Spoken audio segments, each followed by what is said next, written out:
በከፍተኛ ሁኔታ የተስፋፋ የሚገኘውና በይበልጥ ህጻናትን የሚያጠቃው የልብ ህመም የበርካቶችን ህይወት እየቀጠፈ ይገኛል።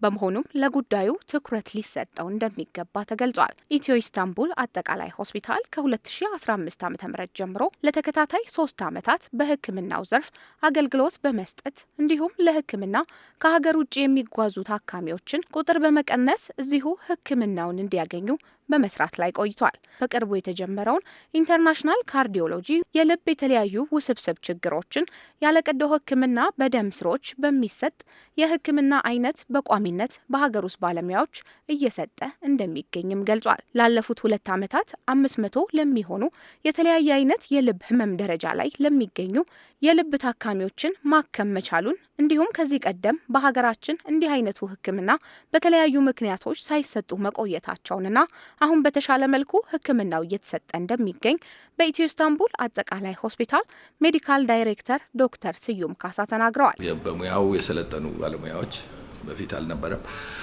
ሁለተኛ ደግሞ አላቂ ማቴሪያሎች ናቸው። በጣም ኤክስፔንሲቭ ናቸው። እነዚህ ሰፕላዮቹ ማቴሪያሎቹ በጣም በቀላሉ የማይገኙ ናቸው። ያን የዛ አቅርቦት በአብዛኛውን ጊዜ የለም። በግለሰቦች ግል ካምፓኒዎች ምናምኖች የሚያመጡት ነው እና ያ ችግር ነው የነበረውና ካትላብ የሚሉት ያለዛ ማሽን የሚያስፈልገው ምናምን ብዙ ጊዜ አልነበረም። በቅርብ ጊዜ ነው የገባው። በዓለም ላይ ይሄ ነገር ከተጀመረ ምናልባት 10 ዓመት ምናምን አካባቢ ቢሆን ነው። ስለዚህ አዲስ ቴክኖሎጂ ያመጣው የህክምና አይነት ነው። በብዙ ጉዳዮች እንግዲህ እኛ በአብዛኛውን በፊት ሲሰጥ የነበረው የህክምና አይነት የፕራይመሪ ሄልዝ ኬር ነው።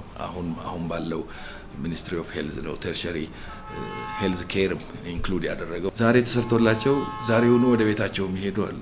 ዛሬ ተሰርቶላቸው ነገም። ስለዚህ ውጤቱ ድራማቲክ ነው እና በጣም ኮምፕሊኬት። በእርግጥ ሁሉም ኬዝ አንድ አይደለም። አንዳንድ ኮምፕሊኬትድ የሆኑት 2 3 ቀን 4 ቀን 5 ቀን ሊተኙ ይችላሉ እና ህብረተሰቡ በጣም ነው የተቀበለው ያለው። በጣም በደስታ ነው። አይደለም የኛ ህብረተሰብ የውጭ ሀገር ዜጎች ሁሉ እየመጡ እየታከሙ ነው። የሚሰጡትን የህክምና አገልግሎቶች ለመከታተል አቅማቸው ላልፈቀደ ነጻ የህክምና አገልግሎት የሚሰጥበት አግባብ እንዳለም በሆስፒታሉ ቺፍ ኦፕሬሽን ዳይሬክተር ዶክተር መለሰ ገበየው ገልጸዋል። መክፈል ያልቻሉ ሰዎች ለህክምና ከገቡ በኋላ በተለይ አንዳንድ ከፍ ያለ ላቅ ያለ ኮምፕሊኬት የሚያደርጉ ህክምናዎች ሲሆኑ ደግሞ የቆይታ ጊዜያቸው ረዘም በሚልበት ጊዜ ማች በማድረግ ቅናሽ በማድረግ እያከመ የሚገኝ ተቋም ነው። ባለፉት 3 ዓመታት ሆስፒታላችን ለ114 ታካሚዎች ነጻ የልብ ቀዶ ህክምና አገልግሎት ሰጥቷል። ለተለያዩ የህክምና አይነቶች ከውጭ ሀገራት የመጡ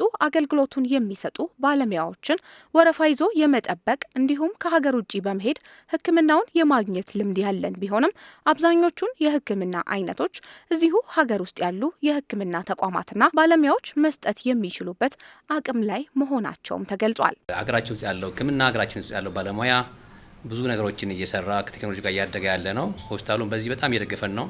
ስለዚህ ከነኛ አመታቶች ውስጥ አብዛኞቹ በኤመርጀንሲ የደም ስር ህክምናዎች አሉ። የተወሰኑት ደግሞ የልብ ቫልቭ ጥበት ያላቸው በድሮ ጊዜ በሰርጀሪ የሚሰራውን አሁን ግን ያለ ሰርጀሪ በልብ ቱቦ ማስገባት የማስፋት ስራ የእርጉዞች ላይ ከነኝ ውስጥ ወደ 10 የሚሆኑ እርጉዞች ሳያውቁት የልብ ችግር እንዳለባቸው ሳያውቁት እርግዝና ተፈጥሮ የሰራናቸው ቫልቮቶሚ ወይም የልብ ቫልቭ ጥበትን የሰራናቸው አሉ። እነዚህ ሰዎች እርግዝናው ቢቀጥል እናትየዋ ከባድ አደጋ ውስጥ ትገባለች ወይ ደግሞ ጽንሱ መቋረጥ አለበት።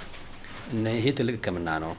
የፔስ ሜከር፣ አይሲዲ፣ ሲአርቲ ለምሳሌ ሐሙስ ምንሰራው ፔሸንት አለ። ሲአርቲዲ በጣም አድቫንስድ የሆነ የልብ ህክምና ነው። እነዚህ ነገሮች ሁሉ እዚሁ እንግዲህ አገራችን ይሰራን ነውና ጥቂቶች ናቸው እዚህ ማይሰሩት ማለት ይቻላል። የእግር ደም ስር ጥበት እዚሁ ሰርተንላቸዋል። የዳያሊሲስ በተመለከተ አገራችን ላይ ብዙ ነገር ይሰራል፣ እየሰራን ነው።